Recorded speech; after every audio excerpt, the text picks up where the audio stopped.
All right, well, welcome to Roots of Reality Experiences. Today I'm joined by Will Jackson, who is an inventor, roboticist, and is also the founder and CEO of Engineered Arts, which is the United Kingdom's leading designer and manufacturer of humanoid entertainment robots. So Will, thanks for coming on today.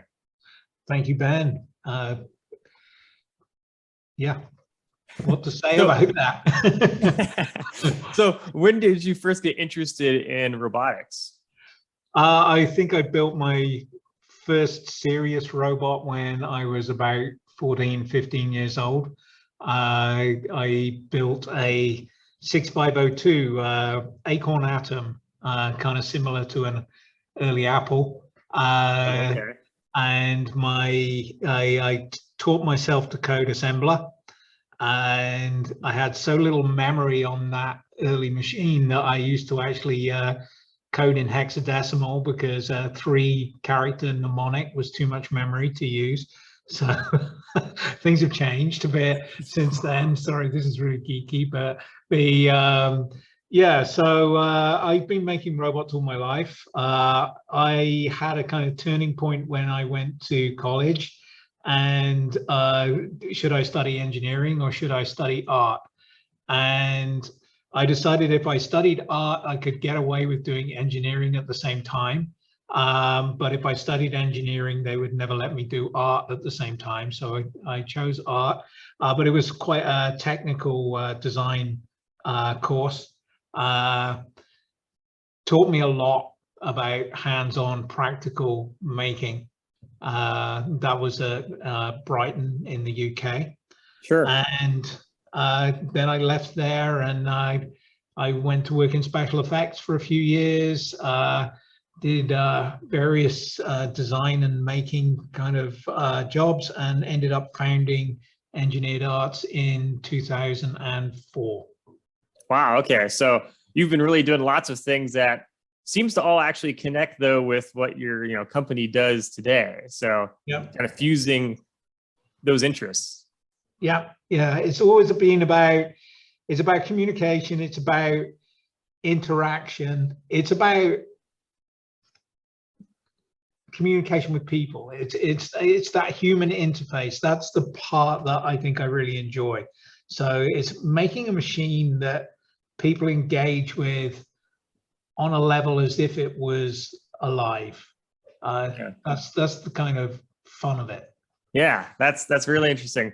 Well, I got a lot of questions for you then about all that. But first off, I guess, so when you were a kid, was there like a point that you decided, I'm going to try to, toy around and make something like some robotic type thing? Was there something that inspired you to get this interest? I think this is an interesting one. I think it's the collective kind of stories that we all grow up with, isn't it? So I guess, Star Wars came out when I was fairly young, and then I used to go to Saturday morning cinema, and we, as a much younger kid, probably about 10 years old, and we'd watch old American black and white serials, like those Republic series like Rocket Man. Stuff like that, Flash Gordon, the really, really old ones. Those are the kind of things I grew up on. So, the future was a scientific utopia where everything would be fixed by technology. And that was my vision, and I guess I still hold it. Yeah, well, that's really cool. And it's also just amazing to see how much, things like films and TV shows can influence people who then go on to, be the founders of these companies that create all sorts of stuff. So look at Elon Musk, Yeah. I spent my childhood drawing rockets as well, but I just kind of went in the humanoid direction, and I guess he's doing both now. Yeah. True. So what are the types of robots that your company has produced? So yeah, humanoids is really the main focus, but we have built other animals, and we've also done some work on industrial robots too, but they're industrial robots that are inspired by the way that humans work. So right now, probably our best known project is Ameca, which is a kind of very definitely a robot, but with a human face, but it's kind of, you see all the mechanics. So there's no confusion between is it a person or is it a machine? It's most definitely a machine. Right. So for me, it's about, how does it's not so much about the veracity in the look. It's about in the behavior. It's the dynamic. It's the way the robot moves, what it says, how it reacts. These are the things that really bring it to life. That's what we're interested in. Yeah, I mean, I've seen videos online of Ameca. It is pretty amazing to see all the the mannerisms you're trying to create and allow the robot to function like a person in the way it acts. It gets spookier and weirder every day. I never, every day it does something. Like we had one yesterday where we thought the robot was kind of being a bit tame, and we've been experimenting a lot with large language models and playing a bit with frameworks like GPT-3. And we say, hey, let's dial it up a bit. Let's make a sassy robot. And the result of that was we said, hey, Ameca, can you swear for me? And it goes, no, I can't effing swear for you. Like big loud explosion in the middle. And wow. Like, whoa. Yeah, that's right. What are you creating over there? Yeah. No, it's kind of mind-blowing. I mean, a lot of this is coupling other people's work with our work. We're kind of building the interface to that AI and integrating the kind of the vision systems, the chat system, layering the emotional context on top of that. But when you put all of that together and you actually sit in front of it, it's fantastically engaging. So yeah, a lot of fun. So, I mean, it's obviously these are really complex things you're building. What is the general makeup of a humanoid robot like, Ameca for the person that's not in the field of robotics? Okay, so the biggest challenges for us right now are actually mechanical. So if you're trying to emulate a person, think about the qualities that a human being has. So we self-reproduce, we self-repair, we can run off a bowl of cereal a day. We have a typical working life of at least 50 years. We're super intelligent. And then you try to make a machine that has just a small percentage of these properties. It's just an enormous challenge. But the one I actually find the most difficult is emulating biomechanics with the motors and actuators that we have available. It's actually really, really hard to do. Yeah. Interesting. Okay.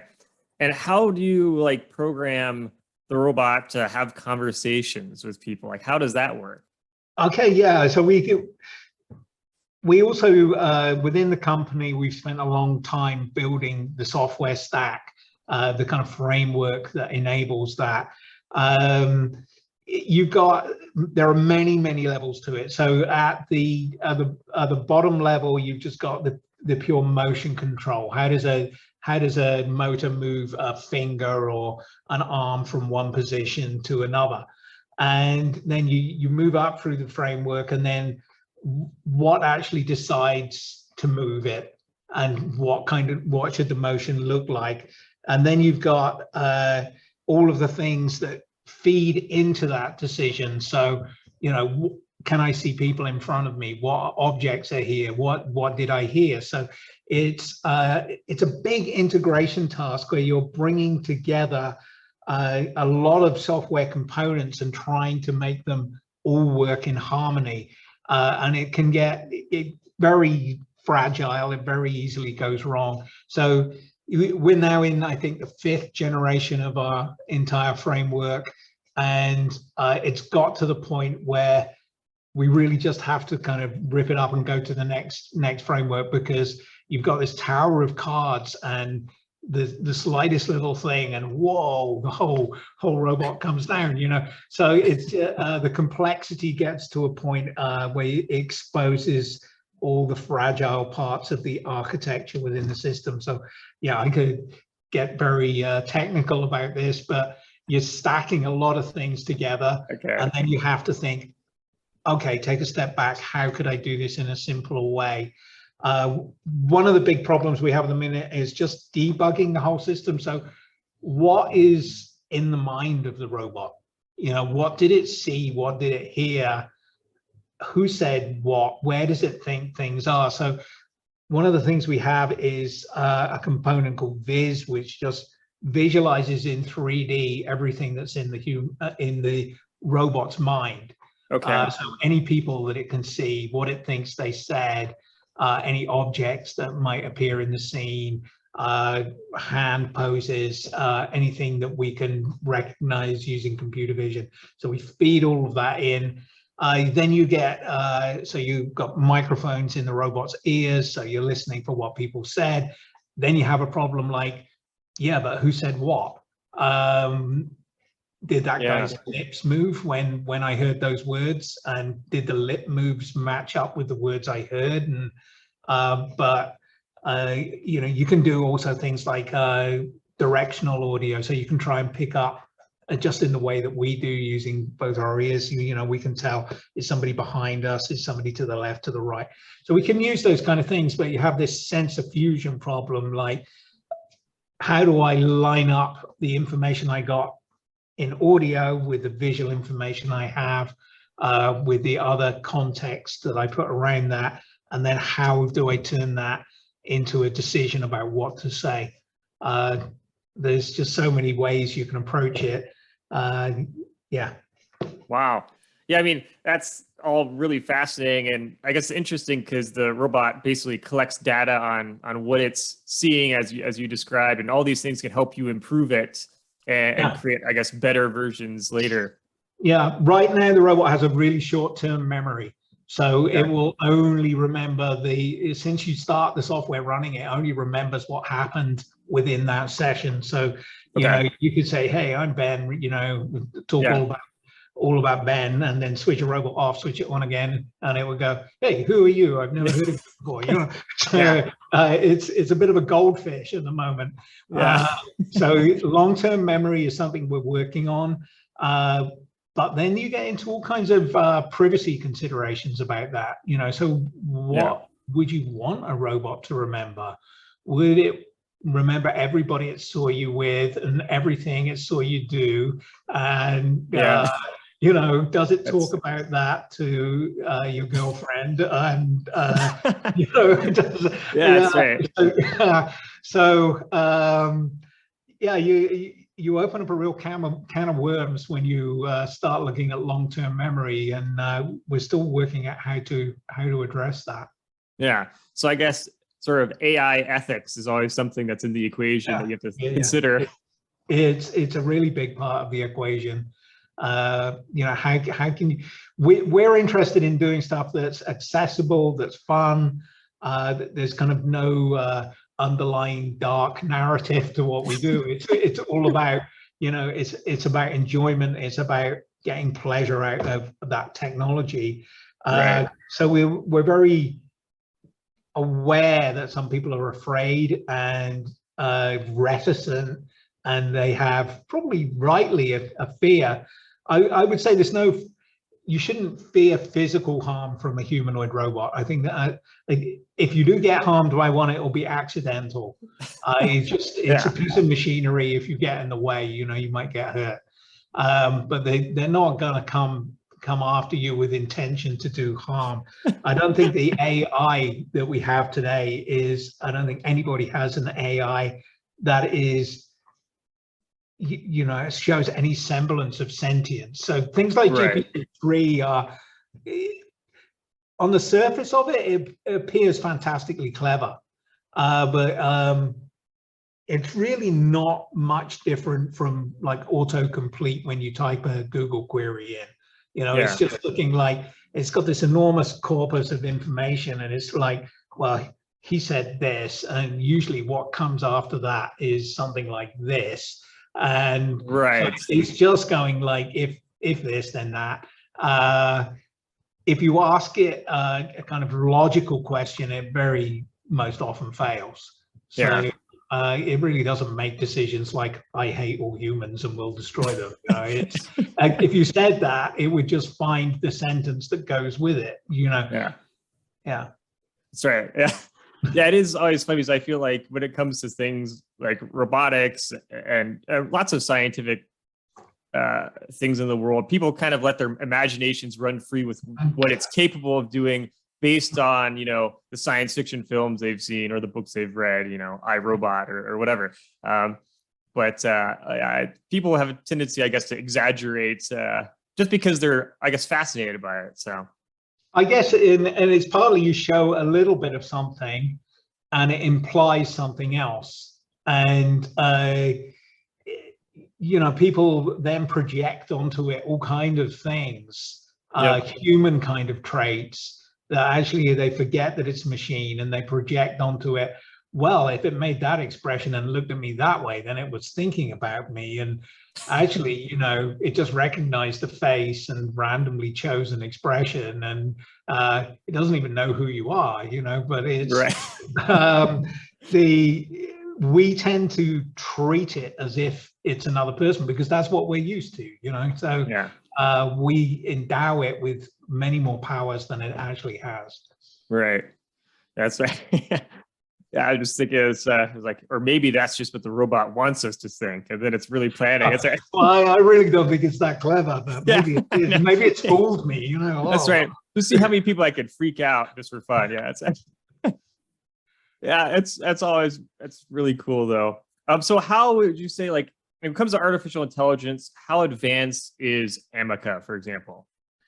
So we're a platform. We're not the people that are writing the AI. We're the people that are using frameworks like GPT-3, like OpenCV, MediaPipe. These are kind of vision frameworks. Our task is to kind of integrate those and trying to couple visual information with text-based information, other sensory data, you know, just corpuses of knowledge, like, you know, Wikipedia. How do we couple all those things together? And then how do we present it with a machine so that it looks coherent, so that it makes sense to a human? That's kind of our role. So we're the integrators of AI. We're not the originators of AI. Right. So we're the TV. We're not the show on TV, if I put it that way. So, makes sense. Yeah. So, but obviously that means we have to know a lot about AI and how to use it and what the state of the art is. Well, personally, I find that like the advances we've seen in the last couple of years are just mind-blowing, and the rate of improvement is exponential. You know, things change weekly now. Wow. We just saw Stable Diffusion come out relatively recently, and the kind of image, I don't know if you know about Stable Diffusion. It's a image generation from text. So you describe, you know, I tried it out with it's a photograph of a fish up a walnut tree eating a pizza and wearing a comical hat. Now I thought, you know, you're never going to get anything from this. This is just going to be a complete muddle. But no, I got this most amazing image, and we were playing a bit with DALL-E as well, which I think actually we even got better image from DALL-E. It was like just this photograph of what I've described, and this is kind of mind blowing. If you can play with these things online, so Google Stable Diffusion, Google DALL-E, DALLE. That's interesting. Okay. Yeah. And so it's like an online software, or what? Yeah, so the way that it works, it has a large amount of information, so a lot of images, and it has the descriptions of those images. So in very, very simple terms, it takes your text, finds bits of images that match what you're talking about, like the walnut tree, the fish, the comedy hat, and fuses them together to make a new image. based on your description, but that image Oh. can be completely unique. It's, I made it sound completely as if it's just a kind of cut and paste job. It's a lot more sophisticated than that. Yeah. So, Okay. if you describe a cat, it will take all images of cats and work out, what the image of the cat you described should be like. But it will be original. It will be something new. Okay. Yeah. Yeah. Wow. So it's about taking a large set of data, coupling it, labeling it, and building new images from that labeled data in very simple terms. You can also do the reverse. So you can present an image and get the AI to describe what's in that image. And we're quite familiar with even just your ordinary smartphone has face detection now. Right. Yeah. And if you there's a software framework called YOLO, you only look once, and which classifies a huge number of objects. So you can play video through YOLO, and it will say banana, chair, person, bicycle, and classify those things. That's all great for building into a robot, but you don't want a robot that just stands there saying banana, chair, person, bicycle. You've got to then try and make sense of the world, and Right. that's where it gets really tricky. Yeah. There is no generalized AI that can just behave like a person. We can do an imitation that you can get away with for a short amount of time, but the real C3PO doesn't exist yet. Yeah, I mean it's quite the process, I suppose, to continue to advance robotics and make them able to do more and more tasks that imitate a person. So what would you say are some things that Ameca does that would surprise people, you think? I think the first thing that you notice is just making eye contact, and I think that's really important. So as you approach the robot, it will make eye contact, it will look at you. We found out quickly that just continually staring into somebody's eyes is kind of unnerving. So it will then it will pay attention to anybody else that comes in. So if somebody walks into the room, the program says, pay attention to them because they're somebody new. So we try to layer in these human behaviors, and that they become quite surprising.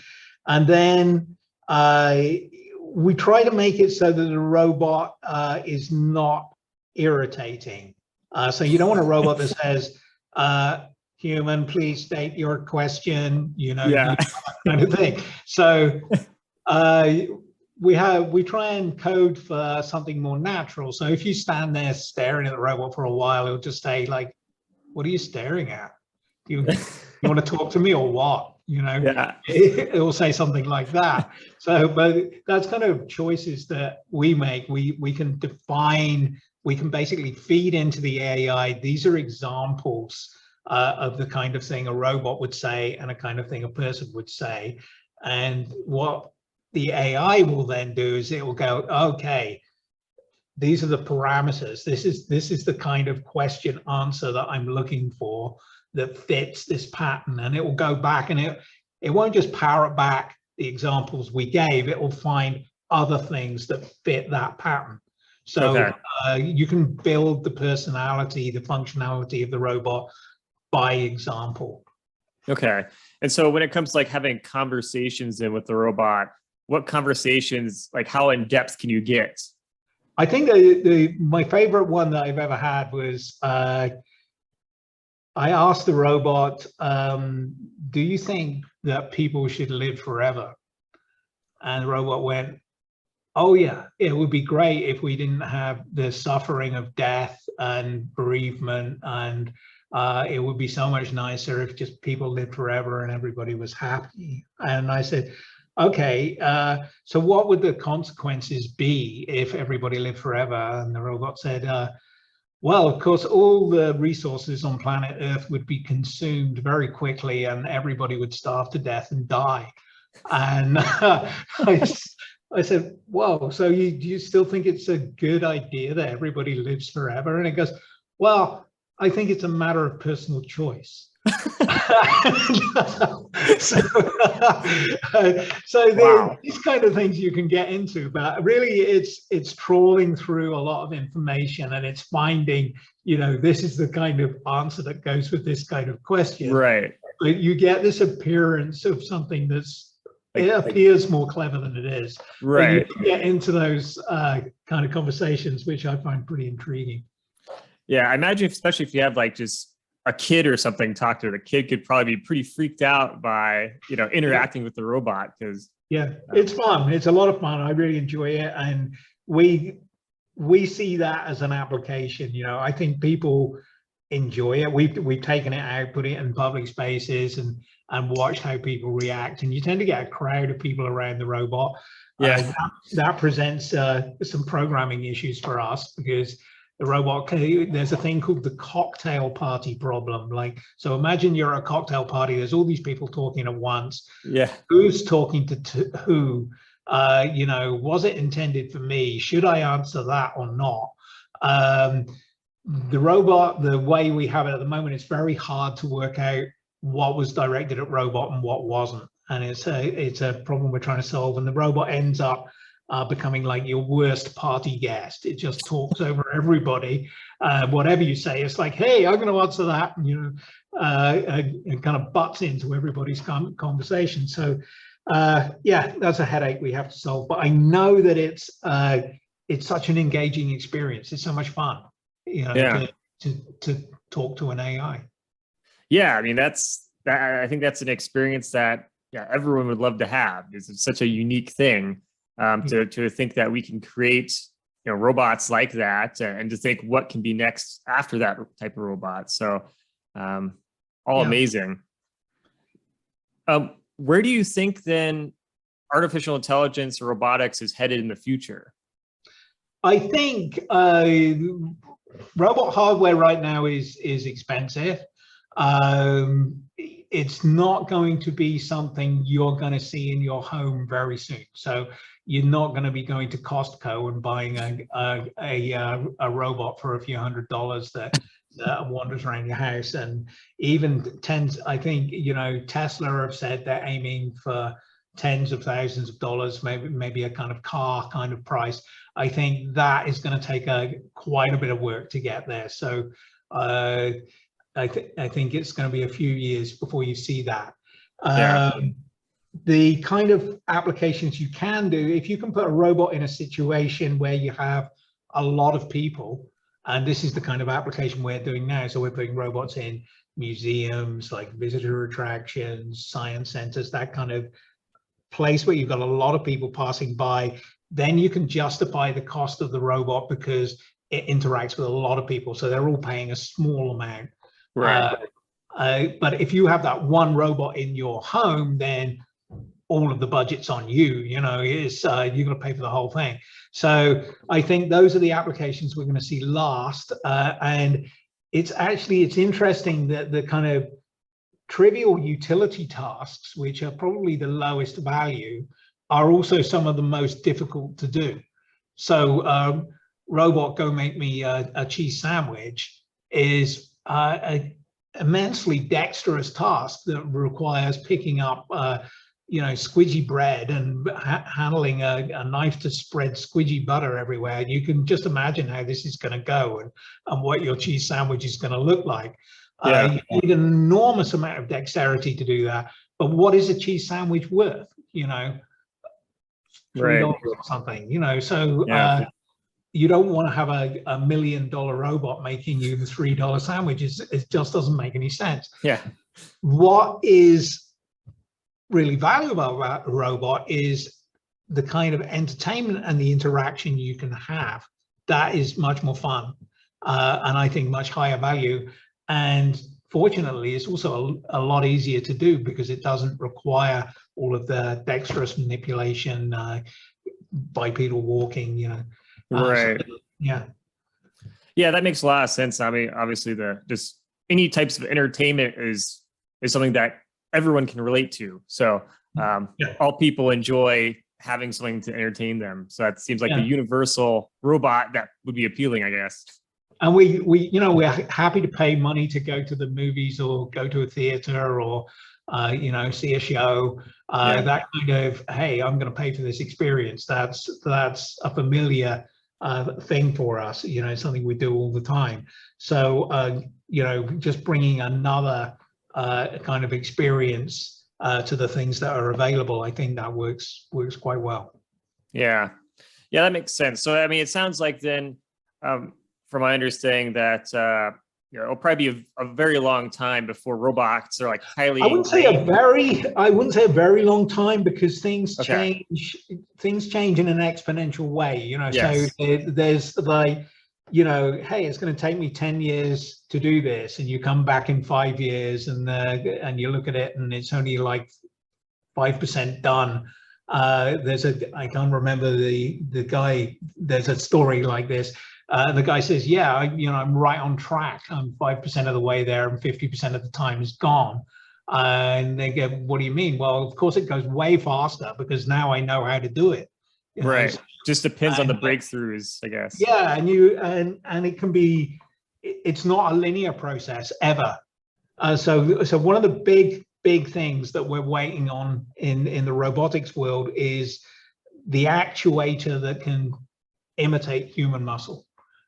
We don't have it. We don't have something that's that lightweight, that powerful, and with really high fidelity force control. So we have also very good compliance. And what do I mean by that is we are able to flop around objects, we're able to lean against things, we are able to conform to the world.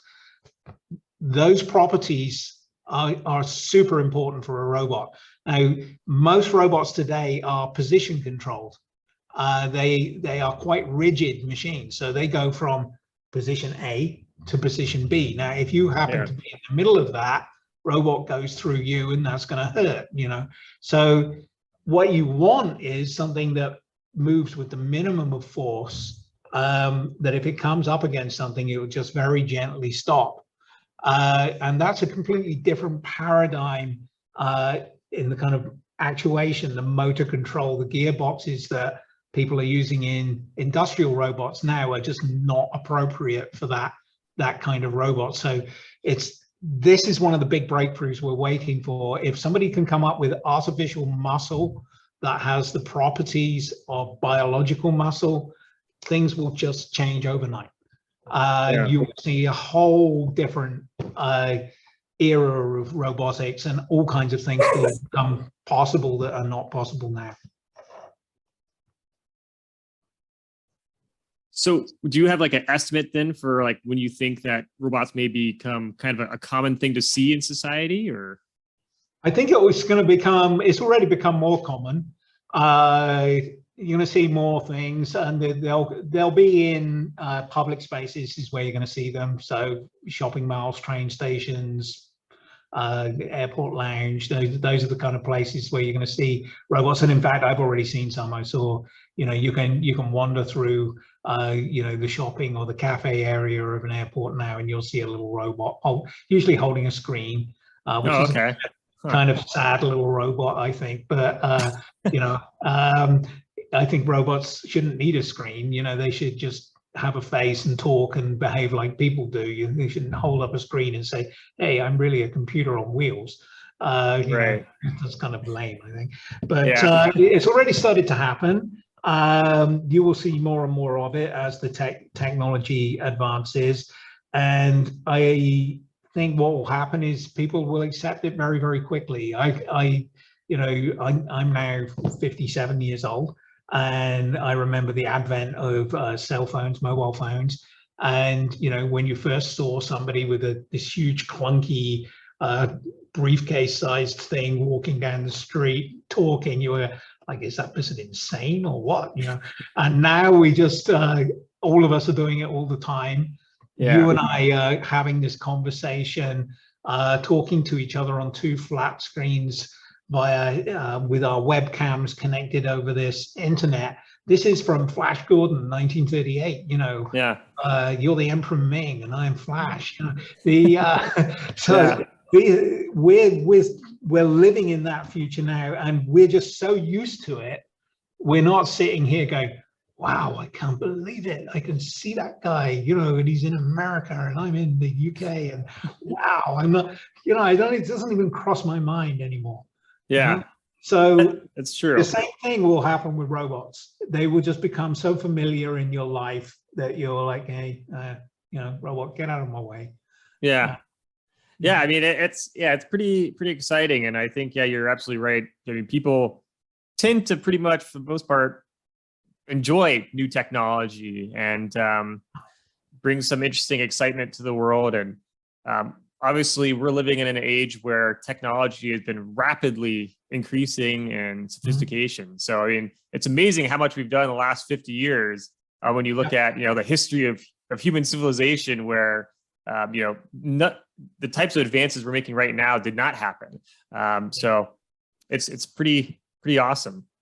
Yeah, each new technology enables another technology. So, you know, each thing builds on top of the thing that went before. So, yeah, you get this, you know, I'm going to use the word again, exponential kind of increase. Yeah. You know, times 2, times 4, times 8, times 16, you know, things just go up. Definitely. And it's also, you know, it's not even as that. You know, you can get sudden things that change. I remember in the early days when we were working on vision systems for the robots, it was just about when Microsoft brought out Kinect. Before that, we were working with camera systems, and we were just trying to pick up, like, is somebody waving to the robot or not? All we want to know is, like, pick up a hand and reliably go, hey, they're waving, and just wave back. And we had a guy who spent 6 months on trying to do that task. And then Kinect came out, and we said, hey, well, while you're getting lunch, just buy one of those, and let's see how well it works. And that afternoon, he had it working just perfectly. And the guy was banging his head on the table. I was like, wow. And he's like, I can't believe it. You know, I've spent 6 months on this, and now it's solved in 1 hour. You know, and I was like, you shouldn't be frustrated or angry about that. You should just be like, I learned so much about how not to do this. Right. You know. Yeah. Process. Yeah. Actually, that guy works on autonomous vehicles now. So. Oh, okay. Yeah. So yeah, things suddenly change, and new technologies come along, and it's funny now. We've kind of gone full circle. We can now, with machine learning frameworks like MediaPipe, hand detection is now really trivial. And okay. not just detecting a hand, but detecting the pose of the fingers. And actually, you can see a video demonstration where we're doing with that with Ameca, where we basically taught the robot, if you see one finger, one finger is more interesting than 2 fingers. One finger held up means I'm pointing at something, and you should try and, like, follow the trajectory of where the finger's pointing, and then react to it in different ways. And you can see it on one of our YouTube videos. Yeah, I mean, the YouTube videos are great. And it's when I was watching them, I was pretty amazed just how much robotics seems to have advanced. Because I heard, you know, a few years ago about, you know, new stuff coming out, but Ameca, I mean, all the facial expressions and everything else, pretty awesome. So really cool to see all the work that you're doing and your team's doing. What are you guys currently researching or working on? What's your, like, next goal? So there's a new version of Ameca's face that we have been showing off some of that, and we're still right behind me now. They're working on the latest improvements for that. So now we've added the physical capability to have a lot more expressive range. So if you think about human face has around, I think it's 43 facial action units, they're called. So these are like discrete kind of muscles, like, you know, eyebrows up or inner brows up, inner brows down. Ameca now, we're on around 27. So we don't have the full range, bit more than halfway there. Yeah. And of course, we chose the ones that you notice the most to start with. Sure. So there are little subtle ones like tension in your like inner corner of your eye or the outer corner of your eye. There are little things like that we can't do, and like wiggling your ears, we can't do. I can't do that either. That's right. Maybe you're a robot. It's like, Yeah, well, I've been discovered. The yeah, so there are some smaller things that we still can't do. yeah. But yeah, so that's facial expression is a big thing that we're working on. Dexterous manipulation, and that means picking stuff up, is so we've done a number of different robot hand designs over the years. We've done hands that are capable of picking up, handling objects. We're looking at taking that to the next level. So I think we're going to 20 plus actuators in each hand. Wow. Okay.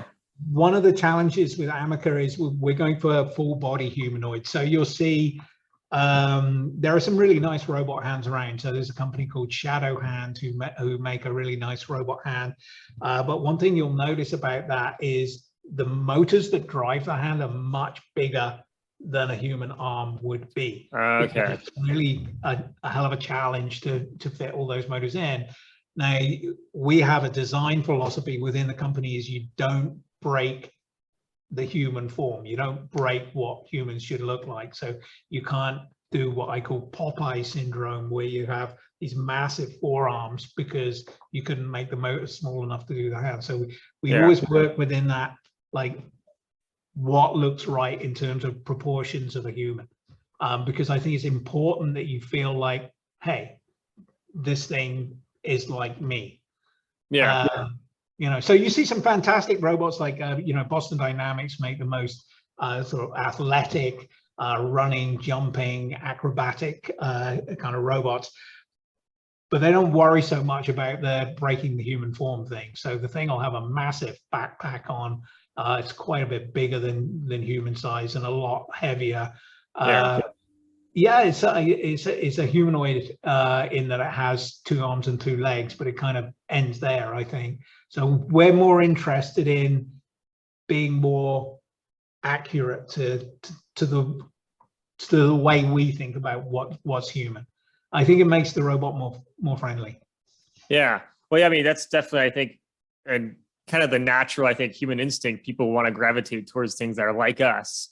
And so having a robot that mimics what a person looks like and acts like, I think, is kind of the ideal that people want to see. So that's an interesting thing. You know, we're interested in things that are like us, and I always think there's a lot of truth in that. So people are really interested in other people, and one of the most interesting people, of course, is yourself. Yeah. And if you see a robot, it asks kind of, you know, it brings up all kinds of ideas. There's questions you start to ask yourself, like, how am I not like that? How is this thing not like me? And you'll always, it's the first thing that people do when they see our robot. They might not consciously be thinking that, but they'll come up and they'll go, well, its eyes just move a little bit odd, you know, and the way it lifted its finger was just kind of not right. And they're picking up on all these things like, this is what defines me as a human, and this is what defines that as a robot. And I find that kind of engagement actually really, really interesting. Yeah. Yeah. It's almost like a defense mechanism, I suppose, where people are like, well, you know, you're not like me, you're a robot, there's a difference. And yeah, but we kind of do it with a lot of things as well. Yeah. You know? And we tend to anthropomorphize, you know, we turn things into people when they're not. So, yes, you know, the simplest demonstration, if I get a blank piece of paper and draw 2 dots, you know, those are eyes. And if I put a bendy line underneath, we've got a smiley face. Yeah. All we actually have is 2 dots and a line. But, you know, human brain is so tuned in to interpreting the world as human characteristics. You know, it's one of the first things we learn to do. You know, you recognize your father's face, you recognize a smile and you smile back. You know, there's that moment with a young child where that happens. I don't know, about 1 year old, I think. And suddenly, you know, you're communicating with facial expressions, and it's just one of the earliest things we learned to do. And then we extend it to everything else around us. So anything with 2 dots is definitely looking at me, you know? Yeah. Yeah. Well, yeah, absolutely. I mean, yeah, it just seems, human nature where we just have this thing that we want to see faces and everything, even if there is no face really. People who, look at the clouds or something, they see a face in the sky or, whatever. We just naturally gravitate towards finding things. And then there's so much bandwidth there, there's so much information there. So, these 43 different facial action units, each of them infinitely variable and combinable. You've got billions of combinations. And you've got this kind of temporal information. How does a face change from one moment to the next? Actually, I saw some research. You're more recognizable as an individual by the expressions you use and how you change from one expression to another than you are by just your static look. So if you just take that motion information and look at that, you can recognize yourself in it. And there was an interesting thing. There's one of the guys here, Chen. There's a video we put out recently with the robot mimicking Chen's expression. We were using an iPhone to do the motion capture. And Chen said he showed it to his mother, and his mother said, "Well, I could totally see it was you." Without looking at Chen, she's just looking at the robot, and she said, "Well, of course, it does all the expressions and behaves like you." So yeah. You're very, very recognizable from that dynamic data, from how you move from one expression to another. Yeah, I mean, yeah, gosh, all the little things that people can pick up on. Well, I mean, I guess if you just see someone walking from a distance, you can recognize who that person is just based off their motion. Sure. And not only that, you'll recognize what mood they're in. Yeah, so yeah. There's a really nice website where you can go and play with stuff about this. Biomotionlab.ca. They're a Canadian research group, and they have some stick figures, and you can kind of dial in. It's male, it's female, it's angry, it's sad. Okay. Yeah. The stick figure will move in a different way, and it's just fantastic the amount of information you can get from just looking at that stick figure. And apparently the same is true. If that stick figure, the motion is captured from somebody, you'll identify them just from those sticks. You don't need to see their face. You don't need to see their clothes or anything else about them. Just the motion of their body is enough to say, "Hey, it's Ben." Yeah. He's in a really terrible mood. Yeah. Really, fascinating. These are the things that interested us. These are the things that drive us. Can we make a machine that's that intuitive? Rather than typing away on a keyboard or staring at a screen, could we have an interface to our technology that's as simple as and intuitive as me talking to you? Right. That's what we're aiming for. Yeah, I mean, it's super cool, all the work that you're doing. I wonder, when you first started the company, did you think that, you'd be able, do you sometimes just think about, how much technology has advanced and building these robots? It must be pretty amazing to reflect on all that. The company started with me in the garage at the back of my house, and kind of working on my own. And then I think there was the first employee, and Sam and I worked in the back garage for a bit. And we never imagined where it would have got to by today. So 17, 18 years later, there are now 30 plus people here. There's several million in tools and equipment and machinery that we use to produce robots. But the most valuable thing, I think, within the company is the collective experience of everybody here. And we actually keep a wiki. We've been running that wiki, I think, probably near 12 years now. And everything we do, everything we try goes in that wiki. And it's the kind of diary of all the failures. We've made so many bits of robots that don't work. And we have spent so many years on stuff that just failed straight away. and we keep a lot of it in cupboards because some of it's really beautifully engineered. And yeah, you have to go through that process. You have to fail often, and you get closer. Nothing ever is perfect. You get to a better and better design. Like today, we had just some link in the jaw of Ameca just kept popping out, and we realized, oh, we just got to redesign this jaw link in here. It's just because the jaw can swing left, right, as well as open, close, and you can get into this kind of situation where teeth bite together and then the jaw pops apart. It's kind of simple, you know, you work on all this hard AI stuff, and then the jaw popping apart is what gets you, you know? Yeah. Well, yeah. So many moving parts you have to deal with. Yeah. Yeah, crazy number of moving parts. Well, what is the best way for people to keep track of all the work that your company is doing? I think, yeah, look out for our YouTube channel. I also post quite a lot of stuff on LinkedIn, if you want to keep an eye on that. We also just started a Discord server, so if you're into Discord, Ameca the robot, you can hop on the Discord server, and you'll find quite a few of our engineers hanging around on there, and they are happy to answer questions. So if Cool. want to ask about stuff. Some things we keep secret in case you're the competition. Naturally, yeah. Good idea.